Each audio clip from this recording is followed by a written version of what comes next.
Hey guys, welcome back to my channel. Today we are reviewing Dune Part 2, directed by Denis Villenueve, starring Timothée Chalamet, Rebecca Ferguson, Zendaya, Florence Pugh, Christopher Walken, Stellan Skarsgård, Dave Bautista, Josh Brolin, the list goes on and on. The film is a direct sequel to 2021's Dune and basically follows Paul Atreides' journey as he unites with the Fremen people and tries to learn the ways of desert power in an effort to wreak revenge on House Harkonnen, who were responsible for massacring his people on the planet Arrakis. I really liked Part 2. I think it does surpass Part 1 for me in terms of just overall quality. I don't think I'm quite as far along on the hype train as a lot of people saying this is the best sci-fi ever made, it's a masterpiece, it's absolutely perfection in a film. It's very good. It's not that good. But let's get into it. I think absolutely the performances are much better in this film for me than in Part 1.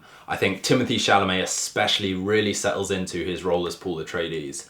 I think as well because of just the nature of his role in the film. In Part 1 he was a character who a lot of things happened to. He didn't particularly feel like he had a lot of agency. He was a character who a lot of events happened to and he had to respond to. Whereas in Part 2 he's much more active. His journey is a lot more interesting and he's just a lot more active in it. The film is all about him gaining that agency, in deciding who he wants to be, in wrestling with these visions and these dreams and these prophecies, trying to figure a through line during which he's got some control of that. Paul Atreides becomes much more multifaceted. There's a romantic relationship growing between him and Chani. He's got a slightly confrontational relationship with his mother, who's now kind of become much more of a Bene Gesserit representative in this film. He wrestles with being idolized by characters like Stilgar, played by Javier Bardem. It demanded a lot of range from him as an actor, and I think he really delivered. Even the action scenes, Paul Atreides has much more physicality in this film, and Timothée Chalamet did a great job of carrying that. Same with all the cast. Zendaya has much more to do in this film. Same with Javier Bardem. They feel like real characters in this. Zendaya is the interesting, grounded counterpoint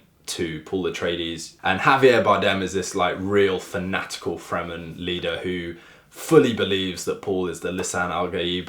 Austin Butler is a great new addition. I think his screen time, though limited, he really chews and makes the most out of, and was a really brilliant antagonist in this film. I think the rest of House Harkonnen, I was kind of take it or leave it. I think using sparsity of screen time when it comes to characters like Baron Harkonnen and Beast Raban is okay, and I think in the first one it really created quite an imposing and interesting presence for Baron Harkonnen. In this one, I do just wish we kind of got a bit more of House Harkonnen. They don't feel like characters as much as they just feel like obstacles. And it's fine because the film is good and that kind of carries you through. But I do just wish the film had devoted a little bit more screen time into them, into Getty Prime, into just the world building around their household rather than just very much portraying them as flat out villains. Dave Bautista as Beast Raban is the only character who I think has been shortchanged in both films. And he definitely doesn't get much to do by way of dialogue or screen presence. But ultimately, I think that is the interesting thing about Dune Part 2, is that you've got these really small, sometimes one-scene roles that I think had A-list stars not been hired to portray, they would have been utterly forgettable to the story. So you've got this interesting thing of feeling shortchanged because you know these actors are great and you kind of want to see more of them in the roles. So characters like the Emperor, played by Christopher Walken, Princess Irulan, played by Florence Pugh, really aren't in it much and really don't get to make much of an impact or much of a splash on screen. So it's quite an interesting dynamic, I think, where a film relies on these audience relationships with these actors in real life to kind of bolster the presence of the characters they play in the film. But generally speaking, I thought the ensemble was great. I think everyone does a really good job. The action was much stronger in this film. I really didn't like the sound design in the first film. The way that the shields kind of muffled all the impacts really took the edge off a lot of the combat. And I didn't really get the sense that Denis Villeneuve was a masterful action filmmaker from the first one. Whereas in Part 2, he demonstrates a lot more growth as an action filmmaker, both in the way it's shot, choreographed, edited together, scored, and the final fight between Paul and Feyd-Rautha. Final move and cliche aside from that, it was really strong stuff, and the sound design of the blades impacting and just the bodies kind of rushing past each other was really strong. So props to a filmmaker who can take an okay example and grow beyond it for the next take, because Part 2 leveled up a lot in those terms.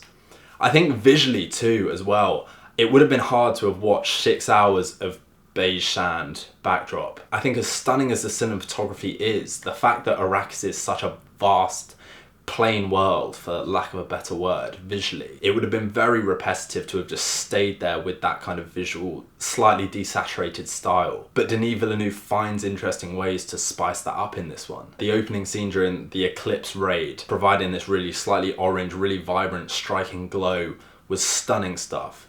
The kind of infrared lenses they shot with to create that really overexposed look on Getty Prime and the white and black look, stunning stuff. The film does much more visually to keep you engaged, kind of provide some different visual styles to look at. Hans Zimmer's score, I think, surpasses part one for me. He's scored a really brilliant love theme for Paul and Chani in this film, which becomes a motif and gets drip thread throughout, and it is really beautiful, it is really harmonious, it feels very majestic and regal, and really creates an emotional response to this film that I think was lacking from part one. I think my main critique of part two is with the pace. I think the middle act especially is slightly bloated, and because it's all about exploring Paul's destiny and graduating him to a point as a character where he accepts it, where he embraces this leadership position, for me the kind of water of life sequence of that was slightly underwhelming. And I feel like it came at the same point in the film as like the atomic explosion in Oppenheimer. In an otherwise fantastic film, that was quite an underwhelming moment for me. And it was the same with that.